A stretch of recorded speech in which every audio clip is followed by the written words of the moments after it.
Séisme politique. En ce début d'année, l'AfD dépasse la CDU dans un nouveau sondage. Imaginez, nous sommes au nouvel an 2025. Séisme politique. En ce début d'année, l'AfD dépasse la CDU dans un nouveau sondage. Imaginez, nous sommes au nouvel an 2025. Tandis que l'Allemagne entière hésite encore, entre feux d'artifice et bonne résolution, c'est la stupeur totale à la chancellerie. Friedrich Merz, présenté comme le nouvel espoir de la CDU, est assis face à un document capable de mettre fin à sa carrière politique plus vite qu'elle n'a commencé. Les derniers sondages viennent de tomber et ils ont l'effet d'un tremblement de terre. À l'échelle nationale, l'AfD frôle désormais les 27%. L'Union continue de perdre du terrain, et ce que personne n'aurait cru possible devient soudain réalité dans la question du chancelier Alice Weidel passe en tête. Oui, vous avez bien lu. En tête, devant Friedrich Merz, devant celui-là même qui s'était proclamé fossoyeur de l'AfD. Aujourd'hui, il assiste impuissant à son ascension hors des cendres. Plus seulement comme parti de protestation, mais comme une véritable candidate à la chancellerie. Et c'est précisément ici que la fissure profonde du système apparaît. Car ce que révèlent les sondages dépasse largement le simple effet de mode.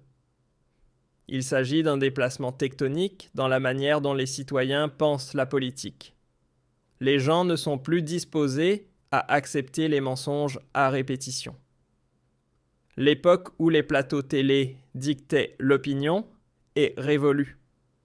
Chacun ressent désormais dans sa vie quotidienne les dégâts de l'arrogance politique, inflation galopante, chaos migratoire, effondrement du système éducatif.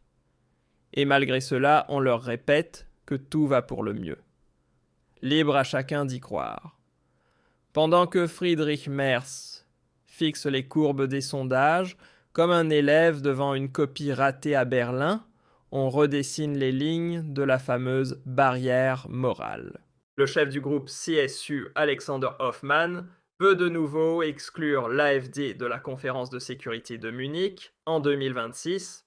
Les justifications sont connues.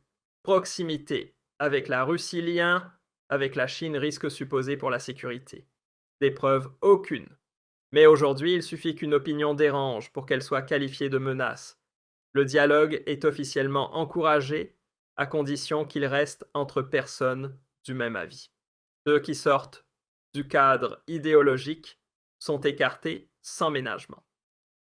Bienvenue dans la démocratie, version 2025. Alice Weidel résume la situation sans détour. Il ne s'agit pas de sécurité, mais de peur. La peur des partis installés de voir l'AfD s'imposer sur la scène internationale comme un acteur crédible et sérieux, et c'est précisément ce qui s'est déjà produit. En 2024, la direction de l'AfD a rencontré des représentants de haut rang du gouvernement américain.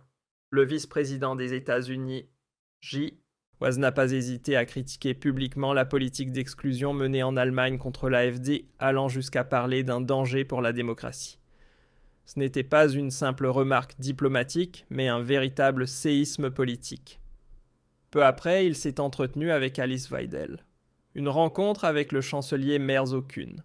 Un message lourd de sens, pendant que la CDU et le SPD restent agrippés à leur mur coupe-feu, comme un vieux chewing-gum collé sous une table. L'AfD, elle construit des ponts.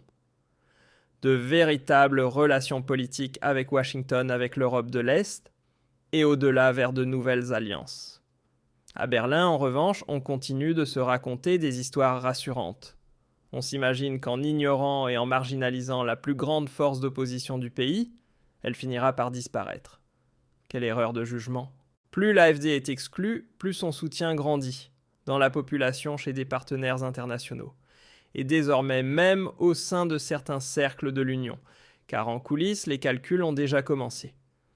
L'Allemagne de l'Est est depuis longtemps perdue, la Saxe, la Thuringe, la Saxe-Anhalt. Dans ces Länder, l'AfD atteint jusqu'à 40% des intentions de vote. La CDU n'y est pratiquement plus en mesure de gouverner. Et même à l'ouest, l'humeur bascule. L'image de Mers, en réformateur conservateur, s'est évaporée. Aux yeux de beaucoup, il n'est plus qu'un gestionnaire nerveux, hésitant, sans énergie. À l'inverse, Alice Weidel apparaît calme, lisible, sûre d'elle. Non pas comme une antipoliticienne radicale, mais comme une prétendante crédible à la chancellerie. Et cela a des conséquences. Des sources internes au siège de la CDU évoquent même la panique des réunions tendues des stratèges qui réfléchissent à de nouvelles coalitions, y compris avec l'AfD. Ce qui était autrefois impensable devient aujourd'hui une possible bouée de sauvetage. Car qu'est-ce qui est le pire qu'opérer avec l'AfD ou s'effondrer définitivement sous la barre des 20%? Un salut appuyé à tous ceux qui, en entendant le mot démocratie, ne pensent pas immédiatement à la censure. Nous traversons la plus grave crise de confiance politique depuis des décennies et l'establishment n'a aucune réponse. Il s'accroche à des récits, à des mensonges, à des ennemis imaginaires. Mais une chose lui échappe. Les gens dehors ne sont pas stupides. Ils voient ce qui se passe. Ils ressentent les mensonges, l'exploitation, la manipulation, et ils en tirent les conséquences dans l'isoloir. À chaque sondage, à chaque discussion autour de la table de la cuisine. Petite note personnelle pour que ces sujets restent visibles, n'hésitez pas à vous abonner, à activer la cloche et à donner votre avis en commentaire.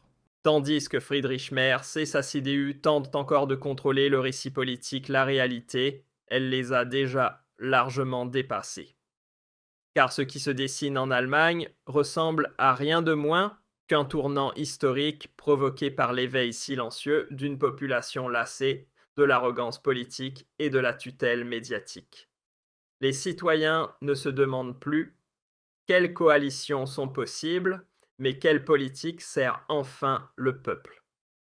Et soudain, Alice Weidel n'apparaît plus comme une simple provocatrice, mais comme une candidate crédible à la chancellerie claire dans ses positions fermes, dans son attitude sans courbette idéologique envers Bruxelles, ni soumission à la folie verte des dernières années. Le sondage du Nouvel An n'est pas un accident, c'est un séisme. Weidel devant Merz, il y a quelques années encore, cela aurait été impensable.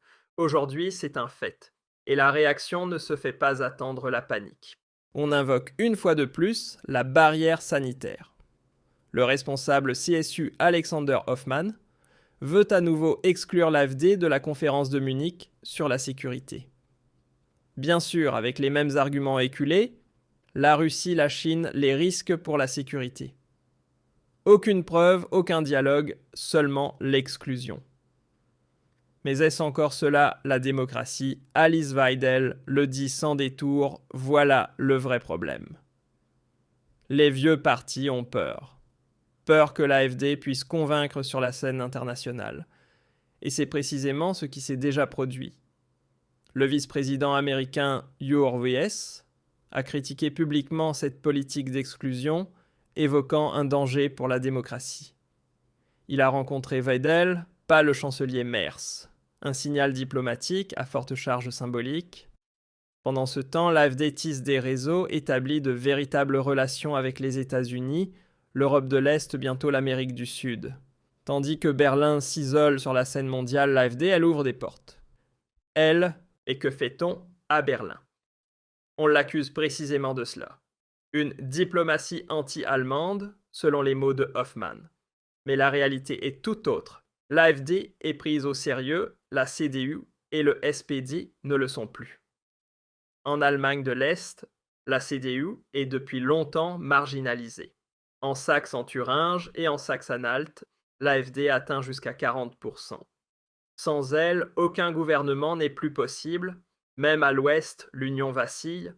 Merz apparaît faible, sans cap simple gestionnaire enfermé dans un mode de crise permanent. Weidel, en revanche, donne une impression de maîtrise, de calme et de détermination. Les citoyens le perçoivent clairement et ils répondent par leur soutien. En coulisses, les calculs commencent. Que faire lorsque la barrière morale devient une forme d'autodestruction, lorsque la survie politique ne semble plus possible qu'au prix d'une coopération avec l'AfD. Officiellement, tout est nié. Officieusement, on discute de tout et la pression ne cesse de monter. Le choc de la réalité politique ne peut plus être balayé d'un sourire. Petite pause. Tu verras très vite de nouvelles informations montrant à quel point tout est devenu instable. Banque énergie politique. La pression est partout et la plupart des gens ne réalisent même pas à quel point ils sont vulnérables. Si tu ne veux pas en faire partie, clique sur le lien sous cette vidéo. Le système de préparation aux crises te rend intouchable sur les plans juridiques, financiers et numériques. Pendant que Hoffman se met en scène en gardien de la morale, il ignore le fait que son parti perd chaque jour un peu plus de crédibilité. Les gens ne croient plus aux vieilles histoires. Ils voient qui agit et qui bloque, qui est tourné vers l'avenir et qui regarde en arrière. Et ils prennent leurs décisions dans leur fort intérieur, dans l'isoloir, dans les sondages. 2026 sera décisive. Merz saisira-t-il sa dernière chance ou la CDU sombrera-t-elle comme le SPD autrefois? Alice Weidel est prête. Weidel. Non pas en rebelle, mais en femme d'État. Tandis que le gouvernement rêve encore de murs symboliques, la réalité l'a déjà dépassé. Dis-moi en commentaire, selon toi, est